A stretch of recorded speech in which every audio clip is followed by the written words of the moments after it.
Proklamasi. Kami, bangsa Indonesia, dengan ini menyatakan kemerdekaan Indonesia. Nah, kalian udah lihat video tadi kan?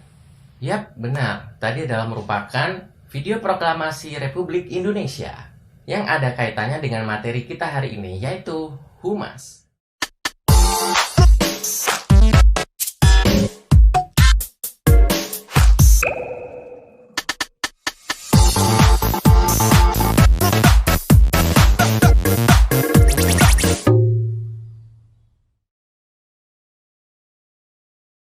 Hai adik-adik, perkenalkan nama aku Kak Syam.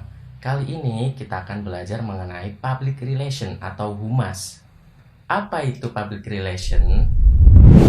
Dalam sejarah perkembangan Public Relation dunia, dipelopori oleh E.V. Ledbetter-Lee yang tahun 1906 berhasil mengatasi kelumpuhan industri batubara di Amerika Serikat dengan sukses.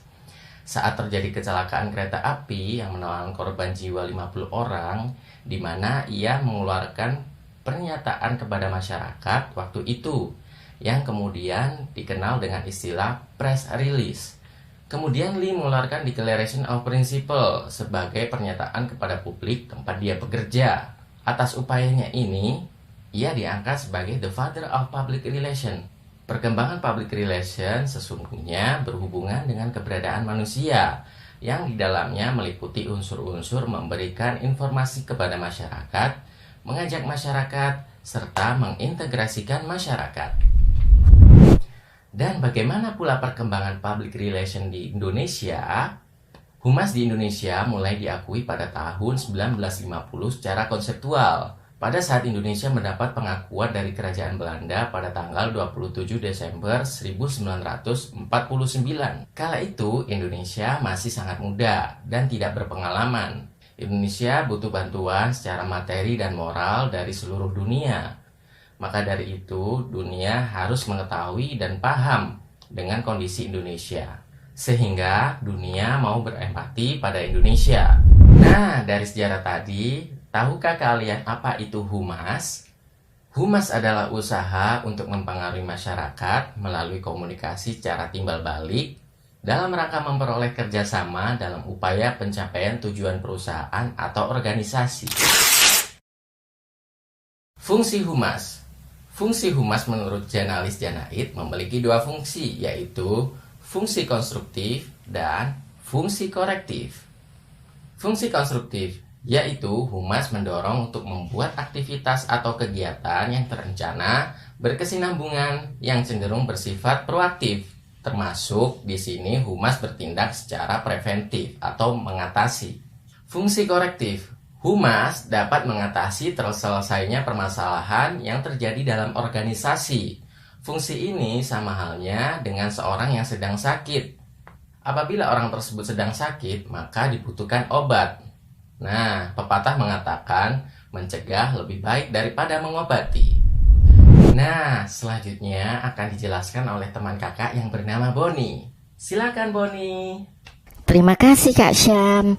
Nah adik-adik, setelah mengetahui definisi dan fungsi humas, dapatlah kita ketahui bahwa dalam tugas humas terdapat aspek-aspek di dalamnya, antara lain aspek layanan, aspek komunikasi, aspek kesetiaan, aspek produktivitas, dan aspek etika moral. Aspek layanan yaitu untuk mengatur, mengotomatisasi, dan sinkronisasi proses bisnis atau kegiatan perusahaan, juga layanan pelanggan dan dukungan teknis dengan tujuan menarik pelanggan atau klien. Contohnya, pada perusahaan dibutuhkan layanan yang baik agar klien tertarik dan bertahan pada perusahaan tersebut.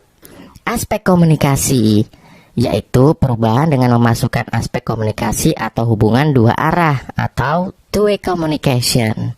Contohnya, sebelum para karyawan perusahaan melakukan unjuk rasa kenaikan gaji, humas harus melibatkan semua staf perusahaan yang bersangkutan untuk mencegah aksi umpan balik. Aspek kesetiaan mempengaruhi pelaku orang secara individu maupun kelompok saat saling berhubungan. Contoh, menjaga suatu rahasia perusahaan oleh pegawai dan karyawan demi kelancaran jalannya perusahaan. Aspek produktivitas. Secara umum, produktivitas mengandung pengertian perbandingan terbalik antara hasil yang dicapai dengan kebutuhan sumber daya. Contoh, merancang iklan yang menarik dan inovatif sehingga menarik klien untuk bergabung sehingga dapat meningkatkan produktivitas di perusahaan. Dan yang terakhir, aspek etika moral. Dalam era globalisasi yang ditandai munculnya kebebasan pers, mengeluarkan pendapat atau opini dan berekspresi terbuka, serta kemampuan untuk berkompetitif dalam persaingan pasar bebas. Contohnya, tidak menggunakan cara atau sistem yang menyinggung klien dalam proses berjalannya perusahaan. Proses humas. Terdapat 4 langkah atau tahapan yang menjadi landasan acuan untuk melaksanakan program kerja kehumasan. Yang pertama adalah fact finding, yaitu mendefinisikan permasalahan yang dilakukan melalui penelitian dengan menganalisa situasi berupa pemahaman opini, sikap, perilaku publik terhadap lembaga. Tahap ini memberikan landasan pada tahap-tahap berikutnya dalam proses penyelesaian masalah dengan mengatakan apa yang terjadi sekarang. Yang kedua, planning, yaitu membuat strategi perencanaan dan pengambilan keputusan untuk membuat program kerja berdasarkan kebijakan lembaga yang juga disesuaikan dengan kepentingan publik. Tahap ini melibatkan hal-hal yang ditemukan pada tahap pertama. Tahap kedua ini berusaha menjawab apa yang akan kita ubah atau lakukan dan katakan. Yang ketiga, communicating, yaitu mengkomunikasikan pelaksanaan program sehingga mampu mempengaruhi sikap publiknya yang mendorong mereka untuk mendukung pelaksanaan program tersebut. Jadi, tahap ini merupakan tahap pelaksanaan program.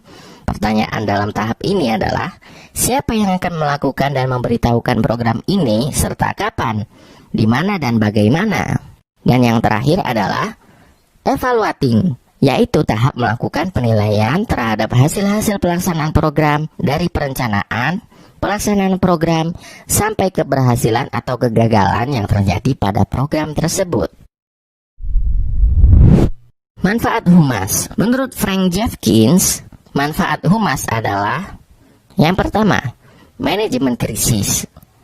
Dalam beberapa masa belakangan ini, hampir semua organisasi pernah mendapatkan krisis hingga kalangan pimpinan dan pihak manajemen sadar mereka membutuhkan persiapan untuk mengatasi hal ini.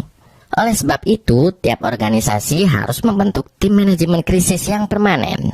Yang kedua, penerbitan desktop.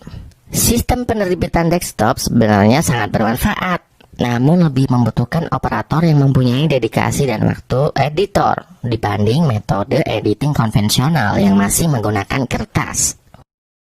Yang ketiga, identitas perusahaan. Tugas ini ditangani staf humas karena menyangkut semua aspek organisasi secara menyeluruh dan menjadi bagian terpenting dari semua komunikasi yang dijalankan organisasi. Dan yang keempat adalah hubungan parlemen. Dalam hal ini, hubungan yang dilaksanakan secara langsung maupun dengan perantara konsultan khusus dengan pemerintah, parlemen, dan birokrat. Tugas kalian sekarang adalah coba analisis unsur humas apa saja yang terdapat pada video proklamasi tadi. Kemudian kumpulkan pada guru atau orang tua kalian dan diskusikan hasil dari analisis tadi. Selamat belajar! Nah, kalian udah paham kan apa itu public relation atau humas? Semoga video kali ini bermanfaat dan jangan lupa belajar di rumah terus ya. Sampai jumpa di video selanjutnya. Bye-bye.